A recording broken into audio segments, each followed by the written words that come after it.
Good evening, America. Happy Friday. Welcome to the latest edition of Just the News, No Noise. I'm your host, John Sullivan. You know this, I report every day from the nation's capital. I'm flying solo tonight. My co-host, Amanda Head, is on assignment, but she'll be back in the seat on Monday. We're keeping a close eye on some breaking news in Atlanta, Georgia. There is a report of an active shooter on the Emory University campus. We are watching that closely. We have a breaking news alert up on justthenews.com.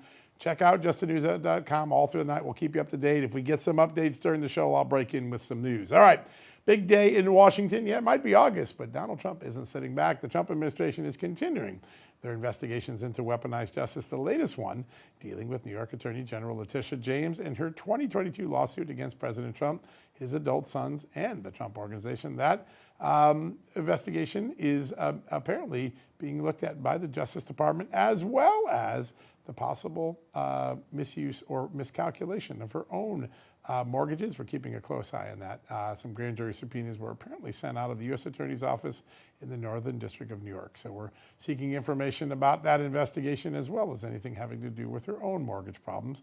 We're going to be watching that all through the weekend. It could be one of many things that break into clearer view next week. And a little bit before the show today, President Trump sat down with the leaders of Armenia and Azerbaijan. Those are two countries that have been fighting each other for decades, actually, quite frankly, over a century, almost all the way back to World War I. But the president announced a historic deal between them to end that conflict and move towards a permanent peace agreement. Azerbaijan and Armenia signed an agreement that reopens transportation routes between the two countries, as well as creating a major transit corridor that is to be dubbed the Trump route for international peace and prosperity. How about that? He got his brand even in that. The route connects Azerbaijan with an enclave that was only separated by a 20-mile wide bit of Armenian territory. He also announced during the meeting that he was still set to meet President Putin on Russia very soon. There's also word that Putin could meet with Ukraine's President Zelensky, and also that Russia's agreement would be that they would like to keep the land they gained in eastern Ukraine. We'll see how that plays out over the weekend. I think we'll have some more developments. We'll be watching that closely here at justthenews.com all weekend long. All right, we're going to kick tonight's show off with a great conversation with a member of Congress who's played such an important role in oversight the last couple of years. We learned so much from his work. I sat down with Congressman Glenn Grothman just a little bit ago. Take a watch. All right, folks, joining us now from one of the great battleground states in this country. In fact, I spent 8 years of my life there, some of the best years of my life, the state of Wisconsin, Congressman Glenn Grothman. Congressman, good to have you on the show. Glad to be on the show as always. We're kind of in the middle of our August break, but always a lot going on in Washington. Yeah, well, there's still the fallout from all the great work that you and the committees that you're on have been doing. Oversight has been doing amazing work. Some pretty big subpoenas went out this week. It isn't very often that a former president and a former first lady are subpoenaed before a committee. I just want to get your thoughts on what we might learn when we get that extraordinary group of people before Congress. Well, obviously, there are a lot of questions out there. Some of those questions are Epstein related. We have concerns about the degree to which government authorities, CIA, FBI were involved in trying to prevent Donald Trump from being president. It almost is like we have a shadow government going on out here that wants to pick our president rather than let people pick the president. And obviously the beneficiaries of that would be the deep state, which is personified by Bill Clinton and Hillary Clinton. Yeah, there's no doubt. It's we know more and more every day. It gets a little bit more troubling. And perhaps the most troubling thing, and I can remember back to Watergate, the moment Republicans really turned on Nixon was when the tape came out showing he had asked the CIA to maybe stop the FBI or thwart the FBI's ability to investigate the break-in. And that didn't even happen. CIA actually didn't carry through with it, but it resulted in an extraordinary backlash. But the Democrats don't seem to have any concern that the CIA and the FBI were utilized for a political dirty trick. How bad is the evidence that we now have about the CIA and FBI in terms of really putting their finger on the scale of American elections? It's horrific. And if you're my age, you can't help but to compare it to Watergate. The difference is during Watergate, the entire mainstream media, all the TV, all the news magazines were pounding on Nixon, and he really had almost nobody to defend him. Some obscure periodicals, National Review, that type of thing a little bit. But he had nobody to defend him. And that's why I think they were able to force the Republicans to turn on Nixon. And And because nobody was firing back, you had the public turn on Nixon. Nixon's popularity was down to 23%. I think what we're seeing here is much worse than anything we saw in Oregon. You have the FBI and CIA brazenly taking sides in a presidential election. But I think the Democratic Party right now basically owns the mainstream media. And if they own the mainstream media, is there anything the Democrats have to worry about as far as just sticking with or defending or at least apologizing for the deep state, the CIA, the FBI? Yeah, it is. That's a big difference. It's a huge difference when the mainstream media will not take on malfeasance in the Democrat Party, no matter how extensive it is. Yeah. In some cases, they actually ridicule factual information. They're just trying to ridicule it so that people don't pay attention to it. It's really remarkable what I've seen.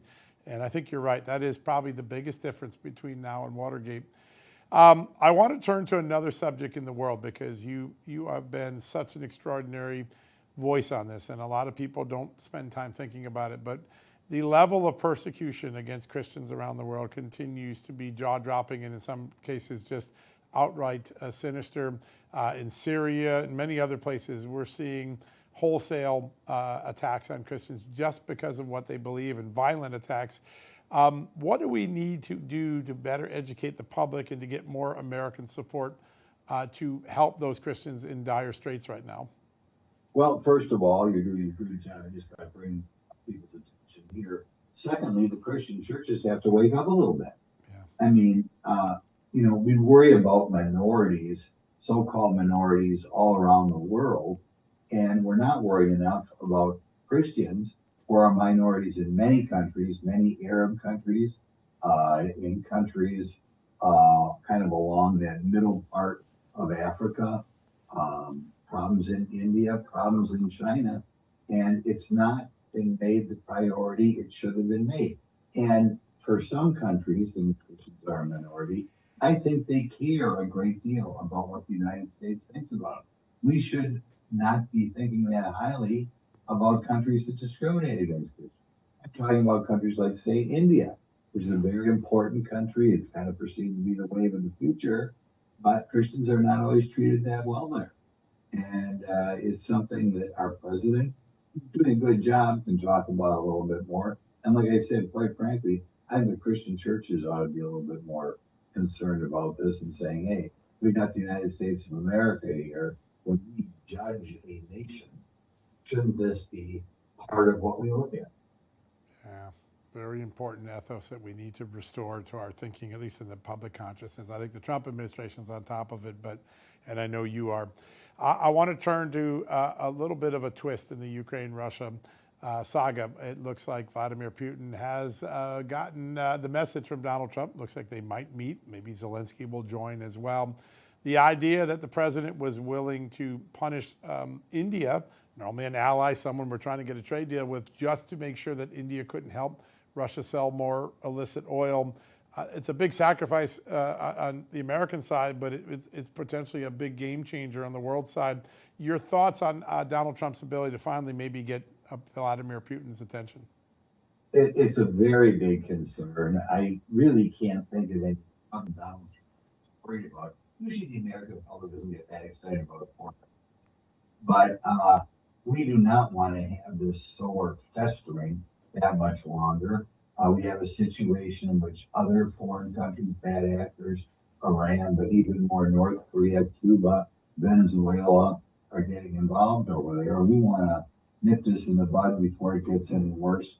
I would hope that Russia would be getting tired of losing so many of its young people. Russia, like so many Western countries, so many European countries, has a population problem. And I would think that one of their goals was to get even more Europeans to move into Russia prior to this war breaking out. And I think if they want a great Russia in the future, they're going to need more young people. And they cannot afford, or I would hope they would be reticent or a little bit afraid of losing another 30 or 40,000 or more troops every year in Ukraine. Yeah, the carnage is just so extraordinary, and I think that's what drives a lot of President Trump's concerns. It's a horrible thing, by the way. I don't think it's been publicized much as it should be. Ukraine has the second lowest birth rate in the world. Yep. So you're dealing with two countries two vast countries, Russia obviously a lot bigger, but a lot of open land there in which they should be looking to increase their population, not looking for new ways to decrease their population. And Vladimir Putin's got to look and say, what is Russia going to look like 20 or 30 years from now if we have that many or that smaller amount of population, that smaller amount of young people? And people are leaving Russia. Yeah. Again, before this took place, I was at the border, Mexican border in the San Diego sector. This was maybe just the month or week that I was there. But during that time, the country that had the second largest group of people passing the United States was Russia. So people Wow. were leaving before this. People don't talk about that. They should talk about it. It's an existential question for Vladimir Putin if that exodus continues and they keep losing the soldiers at the rate they're doing. I want to turn to something that happened this week. I always use Wisconsin as a bellwether of the common sense middle America voter. President Trump deciding that we shouldn't count illegal aliens so that sanctuary cities and sanctuary states benefit financially and in terms of representation. Only citizens and lawful residents should be counted. How will that play in the great state of Wisconsin, where I started my journalism career? Well, it should play, but again, it's one of those things that only your conservative media is paying attention to. But you're right. One of the reasons why we tried to sneak so many people in here, or President Biden did, I think the major thing is he just wanted to destabilize the United States, bring a lot of people who weren't used to our Bill of Rights and our history of less government. But another thing, no question, to look at is it will have an effect on the Electoral College. It is something Republicans should be aware of, and it is another motivating factor why Joe Biden was trying to get as many people here as possible. But I think across the board, he just wanted to change the United States. Yeah. And one way to change the United States is just bring another 10 million people from all around the globe every year here. And America is not going to be the same America it once was, because you have people who do not think like Americans should think. Their default is not less government. Yeah, no, you're right. You're right. Yeah. Look at all the places around the globe that vote for socialists. We don't like people voting for socialists in this country. We're going to lose this country. It's amazing. Yeah, the dynamic is really stark right now. Last question before we let you go. In the summer recess, it's a great opportunity for members of Congress to measure what's really going on in their constituents' lives. You get lots of interactions. I see you on Twitter. You're all over Wisconsin, so I know you're working your constituent circuit. What is the sentiment? What's the most surprising thing as you're out and talking to Americans that has caught your attention this August? I can't say it's surprising. I think the Americans right now are happy. Now, you got to remember, when I get out, I show up at county fairs, I show up at church festivals, I show up at all old car shows, and all those areas you have responsible people, and I think by and large, responsible people vote Republican anyway. But I can tell you, in all these areas, people are gung-ho behind President Trump because they feel we have a president. They don't agree with him all the time, but we have a president who is actively trying to do it to improve America. And that's kind of it's been a long time since we had a president who wants to make America number one.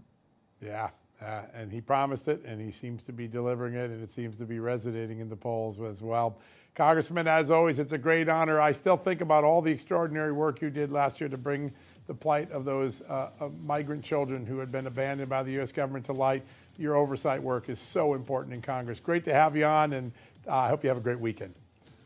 Well, thanks for having me on. Thank you. Good to have you on. Very good. All right, folks, we're going to take a quick commercial break. When we come back, border encounters may be at a record lows, but that doesn't mean the Trump administration is not coming up with even more ways to protect the southern border. We're going to have the leader of the Border Patrol Union, Border Patrol Agent Union with us next, Paul Perez, right after these messages. Hey folks, in today's world of misinformation and political spin, it's more important than ever to support organizations that put truth and values first. That's why I support and belong to AMAC, the Association of Mature American Citizens. They're the conservative alternative to AARP, and they're working to preserve faith, family, and freedom, three things that matter to all of us. AMAC members get valuable benefits, discounts on healthcare, travel, and health insurance, exclusive online resources, and a subscription to AMAC's beautiful magazine, one of the best reads out there for an informed patriot like you and I. And all of this is available for as little as $1.20 a month with a 5-year membership. That's what I have, a 5-year membership. Join me. Join the movement today. Visit amac.us/justnews and help AMAC protect America's future. Breaking news from Real America's Voice. Welcome back, everybody. Some breaking news during the commercial break. President Trump announcing over at justthenews.com that he will have a meeting on next Friday with Vladimir Putin in the state of Alaska. Alaska will be the scene of that very important and high-stakes meeting that could lead to a ceasefire and peace deal between Ukraine and Russia. That is a big deal. We have all the details at justthenews.com. Go check it out. All right. We've got a fantastic guest to open up the second block of the show. He represents the men and women on the front lines of the border, the people who over the last 7 months, I think, helped President Trump deliver the single largest and most visible victory the country has seen, a secure southern border, which had been overrun for 4 years. Joining me right now, the president of the National Border Patrol Council, Paul Perez. Paul, welcome to the show. Thank you. It's good to be with you today. I think on behalf of the American people, we owe you and all the other great Border Patrol agents a great debt of gratitude. You made it through 4 insane years of the Biden policies, and in just a few short months, you delivered a border, I think perhaps more secure than any time in my lifetime. How'd you guys do it? Well, it was like President Trump said, he didn't need any legislation. He just needed to come in and put in the policies that worked before. So the biggest single policy he put in place was ending catch and release. That turned the magnet off, and that let everybody know that if you came into this country, you weren't going to be released. You were going to be detained and deported, if not locked up for any crimes you may have committed. So one of the biggest things was that ending catch and release. That worked. Yeah, no doubt about it. And it has worked. The numbers are just at historical lows. When you see now, I know the Border Patrol never rests, the Homeland Security Department never rests. You're always trying to get better. I know you're working on some new stuff. Tell us the things that the Border Patrol is trying to do to make sure we continue to keep things safe. And I know you're watching closely, perhaps the cartels. They always seem to be looking for some trouble near the border. Yeah, the cartels are always going to be, they're trying to make money by doing the things they did. And they were emboldened under the previous administration because President Biden didn't allow us to do our job, which was patrol the border and engage the cartels on everything from bringing narcotics and people across to, weapons and money south. So they had free reign of the border for the entire 4 years because President Biden took us off the line, put us behind a computer, and asked us to help process the millions of people that he allowed into the country illegally, unvetted, to be released into the United States. So that's what we were doing instead of patrolling the border. And because of that, the cartels took advantage. Now it's a new day. Under President Trump, he's put them on notice. He's designated them as foreign terrorist organizations, and that will help us get the cartels out of this country, eradicate them once and for all. And I think Mexico's going to help because they have no choice. The United States is going to do it either alone or with their support. Yeah, it's in their interest to join the fight now and not be on the losing side of that battle. You've mentioned all of the actions. I think this week, again, another set of sanctions against another high-profile narco terrorist. Those are big deals. Those didn't happen the last 4 years. Now they're happening all the time. Are you seeing the cartel a little more panicked? Yeah, of course, because at the end of the day, they care about profits. And when we put a dent in their pocketbook, it really hurts them. They want nothing more than to make money in any illicit way. And so you've got these narco ballads, you've got these narco rappers, and all they do is try to glorify the narco lifestyle and make money off of it. And so what the cartels are doing is they're exploiting that. They're exploiting these narco rappers, and they take 50% or more, to allow them to operate and allow them to sing about them. And it's Wow. just a way for them to funnel the money, to wash the money. So we're going after them as well. That's pretty impressive. Even the messengers are getting struck now. That's important. President Trump obviously has raised the possibility that now that these are designated terrorist organizations, he could use the military. If that does happen, I know the Border Patrol is always vigilant. What are the sort of things you'll be looking for if the cartels start to come under a little bit greater attack? We're always vigilant. Anybody being in law enforcement is very well aware of the risks that come with doing the job that we do. We've got good technology on the border to be able to detect and deter any actions they may take. We've got drone and counter drone technology. We've also got the military backing us up. I mean, so when you have the best military in the world backing you up, you're not afraid of much. And Yeah. so that's just a sign of the strength that President Trump brings to the Oval Office, that he's not afraid to take the cartels on. Yeah, it is amazing. And what a difference it's had in just a short period of time. I want to move to the north for a second because I know your teams are working just as hard up there to secure the border. There seems to be some frustration with Canada and some of the law enforcement and government policies there. Are you getting at the Border Patrol the sort of cooperation you need from Canada, or is the northern border still something that makes everybody stay awake at night? Well, we've dedicated more resources to the northern border. President Biden, when he was in charge, he ignored the northern border. And for the first time in my 28-year career, we had to send agents up to the northern border to back them up. That was Wow. something that we never really had to do. And because of, the not paying attention to it under his administration, it got to where it was becoming chaotic as well. So we dedicated more time and resources to the northern border. We've got all the assets that we need in strategic locations to be ready to respond. The fact that Canada has very lax immigration laws and other countries can exploit that's not good for us either. But yeah, we could get more cooperation. Yeah, that's something we'll keep keeping a close eye on. I know you and your team are always. The Justice Department is not only involved in sanctioning the drug cartels with the Treasury Department, they're sanctioning states and cities and identifying and calling out those states that have given safe harbor to illegal aliens and to fugitives, those sanctuary states that they're called sanctuary cities. How important is it that they get called out for what they're really doing and it's not glossed over as some form of compassionate policy? It's very important because at the end of the day, they're putting their constituents in harm's way. They're putting their constituents in the way of, look, you've got millions of people that have been released into the country, and where do they go?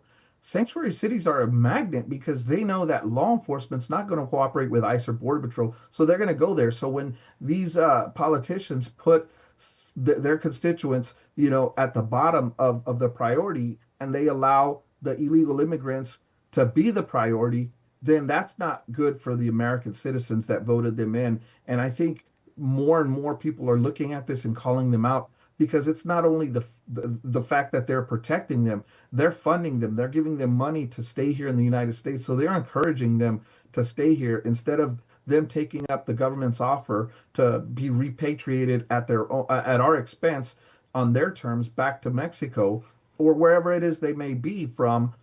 They're out here committing crimes. They're out here robbing people. It's sad, but that's exactly what the Biden administration wanted. These sanctuary cities are going to have to get with the program and start cooperating with Border Patrol and ICE. Yeah, and it sounds like if they don't, their wallet maybe hit like federal tax dollars might not end up in their coffers much longer. We'll see how that plays out, but that's a big warning sign from the Trump administration. I want to talk for a second about outbound migration. I've heard from several agents on the front lines that people are just self-deporting now. They don't even want to go through the hassle of getting arrested, being put in a detention center. Can you give us some sense of, does that happen regularly? And is it overall helping the ICE operation that people are just leaving the country willingly? It is. There were some people that were skeptical at first of, people taking advantage of the fact that they could self-deport, but it's worked because the consequences are real. And they know that what President Trump and what Secretary Noem say is actually going to happen. If we catch you, you're going to be deported. You're not going to be allowed to come back in. So it's to your benefit to actually remove yourself, self-deport, and you may have an opportunity to come back legally into the country. But if we catch you, that's not going to happen. So they're not willing to take the risk. And some people, a lot of people have actually taken up the government on that offer. Yeah, leave willingly and without much event, or end up in alligator Alcatraz. That's probably an easy choice to make for a lot of people. The detention centers are really important. We're growing them. There's a new one announced in Indiana, obviously Florida. How important is that the crisis that was manufactured by Biden, there was no place to keep these people, so we release them. Now there's a place to keep illegal aliens.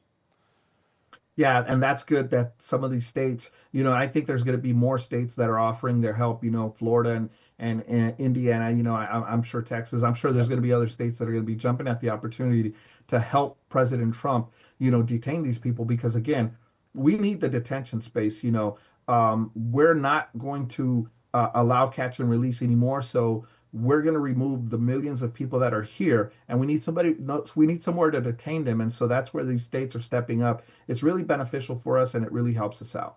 Yeah, they know how much the frontline agents and your great counsel went through the last 4 years. I know they're glad to help now because they see the win on the board.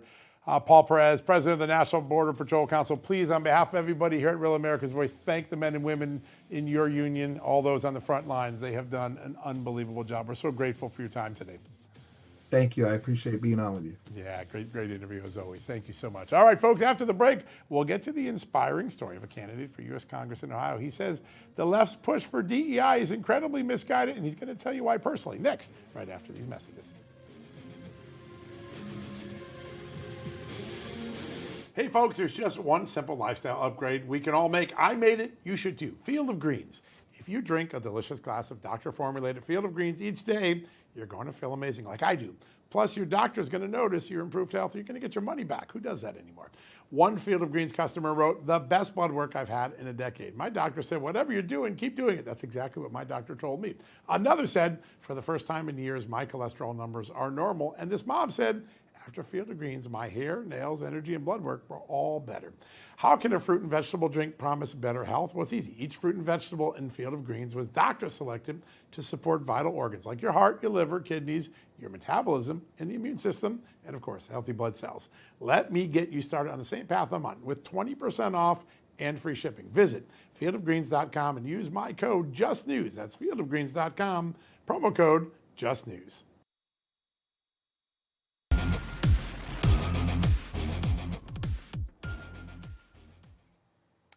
Welcome back, America. We're keeping a close eye on what's happening at Emory University in Atlanta there is a report now, confirmation that at least one police officer has been wounded and is being treated at a local hospital. We don't have much more details. A shelter in place is still set in effect there. And we'll keep an eye on that all throughout the show. If we have any new developments, we'll break in with the news. All right.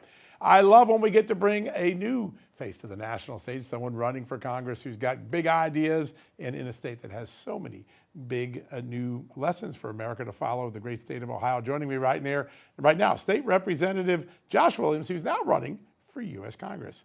Sir, good to have you on the show. Thank you for having me on tonight. You have a fantastic personal story. I think when people look up and say, what can I be? No matter where I came from, your story comes to mind. You grew up poor. Tell us a little bit about your life story, because I think it's real inspiring. Yeah, so I was born and raised here in Toledo, Ohio. I grew up in poverty, raised by a single mother after my dad died from cancer.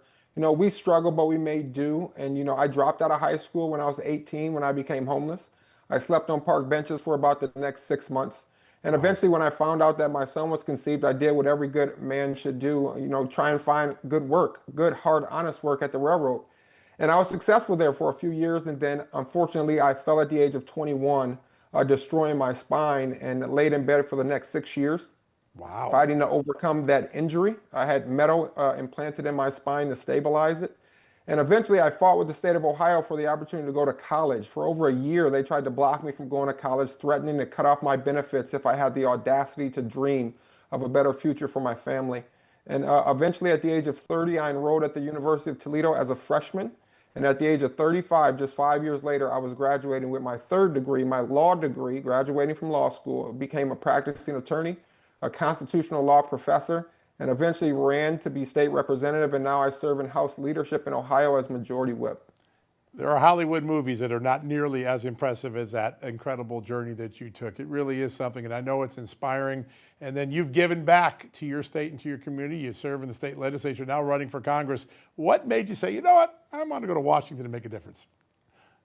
Well, one, I started to see the swamp, right? We saw what happened in 2020 when that election was stolen from Donald Trump. That's what got me into public service. And then now I've seen the transition that we're seeing in D.C. Now with President Trump being reelected and J.D. Vance in the White House, we're seeing tremendous momentum. And all I'm seeing is the Democrats be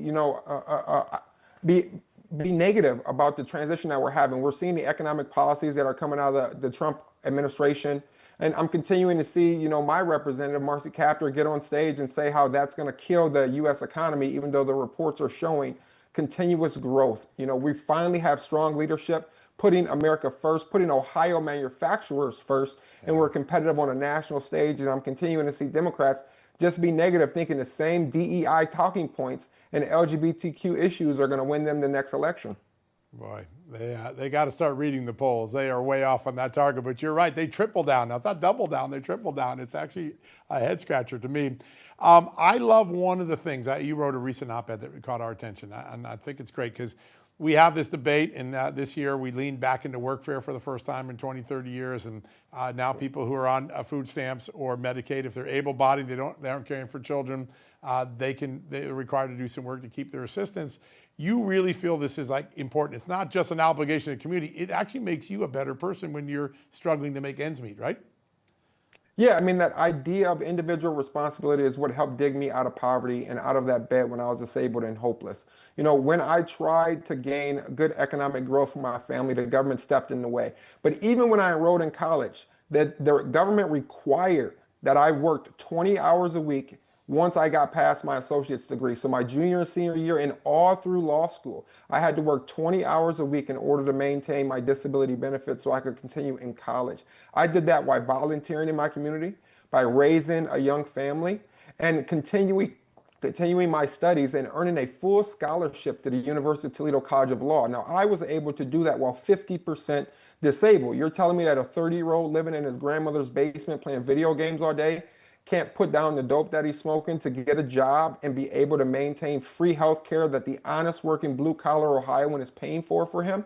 I think that's the minimal amount of work that he could do. In Ohio, we even tried to pass more rules to make it where you had to go and do workforce development training if you weren't able to transition off of Medicaid fast enough.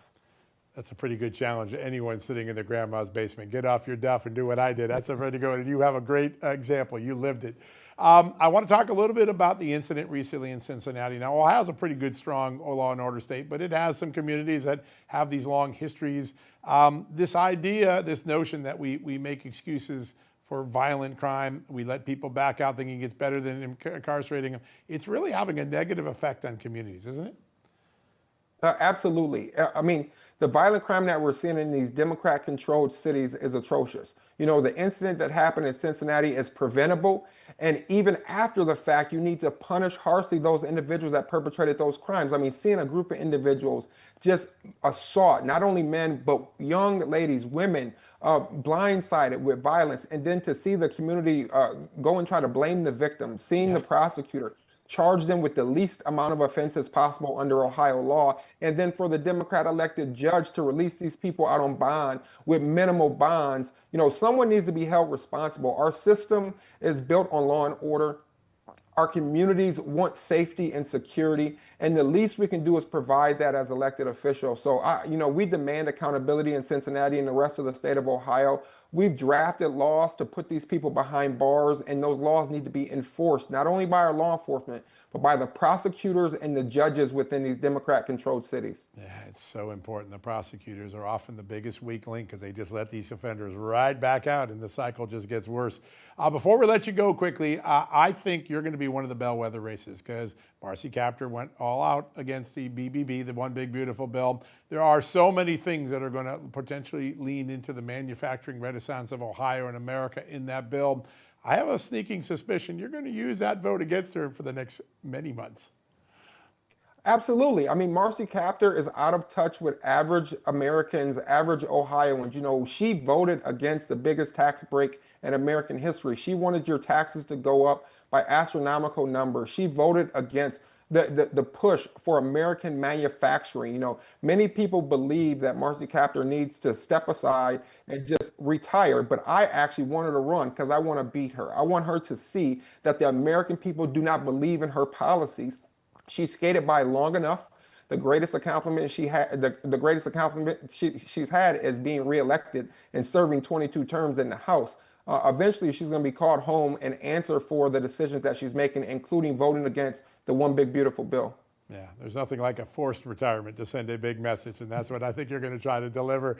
Ohio State Representative Josh Williams, a great honor to have you on. How do people, if they want to learn more about your campaign, what's the best way they can do that? They can go to joshwilliamsforohio.com and they can reach out to us on social media. Yeah, that's pretty important. Well, sir, great personal story. Thanks for inspiring us tonight, and best of luck in the race. Great to have you on. Thank you for having me on tonight. Yeah, what a great conversation. All right, folks, we're going to take a quick commercial break. When we come back, I can ask you a question. Could you be prosecuted in America for posts online? You think, oh, no, maybe not. Well, there are state governments that may want to enact those kind of laws like the stuff we're seeing in Europe. We'll tell you about that next, right after these messages.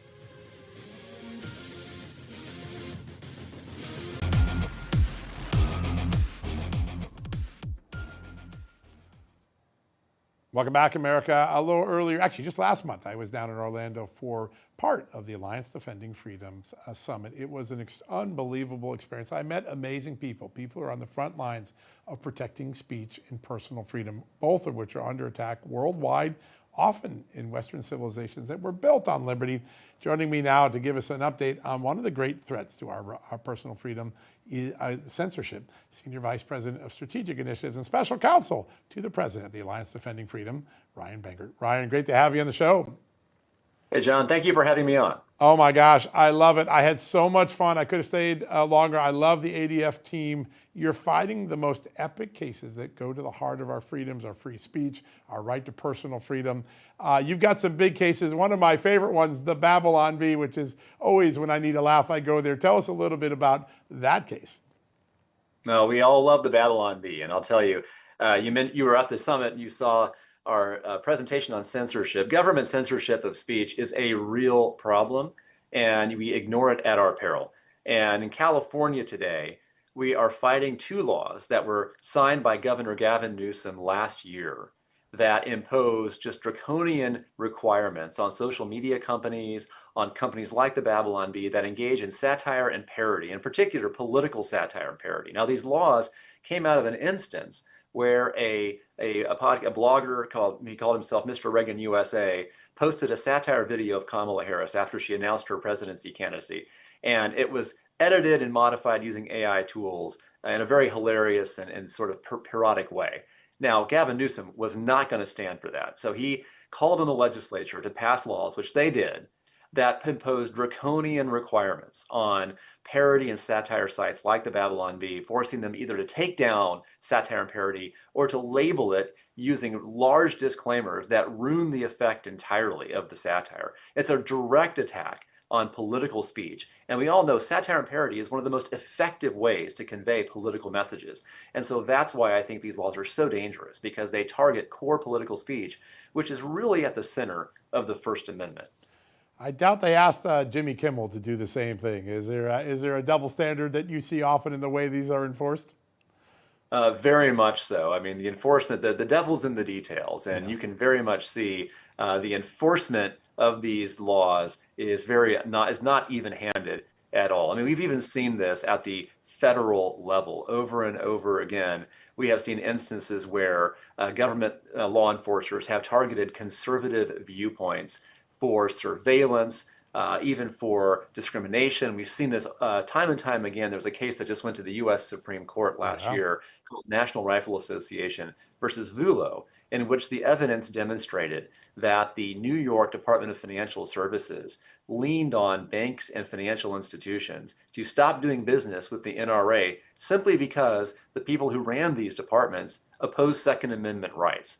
And I can give you example after example of government regulators using their power in ways that discriminate against viewpoints, political and religious viewpoints they simply just don't like. That is unbelievable, just remarkable.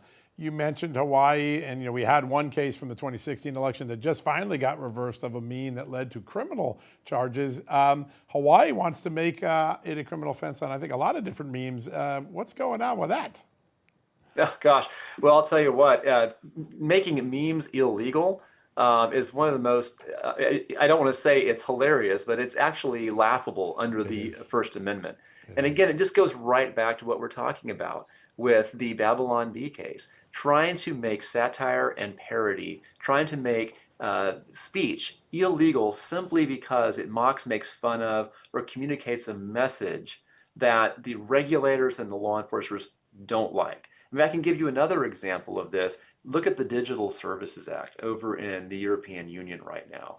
It makes illegal content subject to discrimination. Just like we talk about Hawaii, you're talking about in California right now. These are two blue states.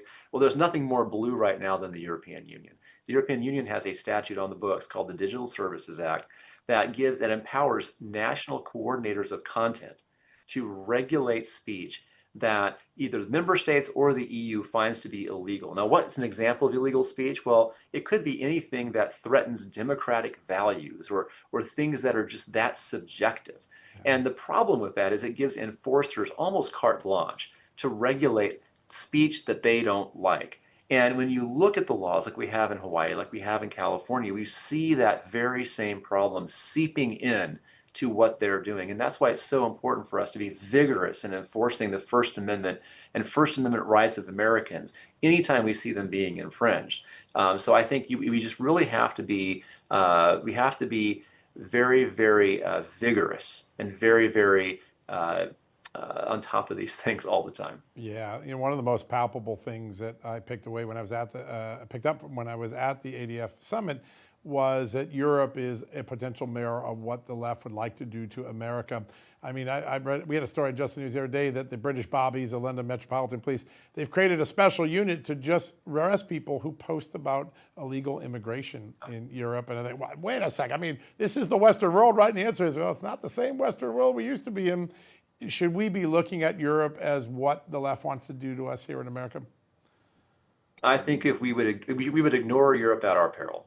ADF has been very engaged in Europe over the past several years, and some of the examples of censorship that we have seen coming off the continent have just been shocking. Look at the case of Päivi Räsänen in Finland. She's a member of parliament who was criminally prosecuted merely for putting something up on X, quoting scripture that offended some of the sensibilities of the other politicians in Finland, prosecuted for putting up an X post. Look at the case of Adam Smith Connor in the UK. Talk about the UK violating fundamental rights. He was praying silently on a sidewalk near an abortion clinic and was accosted by law enforcement and ultimately prosecuted for violating a law that was passed by Bournemouth Parish that prevented people for thought crimes. Imagine that. Thinking in his mind and praying in his mind was a prosecutable offense under this British statute. J.D. Vance recently called out the European Union he called out the UK at a speech that he made at the Munich Security Conference earlier this year, asking the European leaders, what is going on here? Why are you degrading fundamental speech rights of your own citizens under the guise of rooting out quote unquote illegal content? What is happening here? You really try to call them back to the best and finest traditions of free speech because they're slipping away. And we absolutely need to pay attention to this because, as we've pointed out already, Hawaii and California are really the canaries in the coal mine, trying to import these same maladies into the United States. Yeah. When I was a young boy and I used to listen to two of my uncles who were both extraordinary heroes in World War II, I don't think they could have imagined that in the Western world they fought and gave their blood for, that there would be thought crimes, illegal memes, and restrictions on basic speech. But that is what's sweeping parts of the Western world. It's why what you do, Ryan, at the Alliance for Defending Freedom is so important. Thanks for joining us, and thanks for all the great work you do defending liberty. Of course, Sean. Thank you for all you do as well. Appreciate it. Thanks. Yeah, what a great conversation. All right, folks, we got one more segment to go. No Amanda's here thinking, what am I going to do all by myself? I'm going to bring in the one and only Ben Wheaton. He is one of our stars here. He'll be up next right after these commercial messages.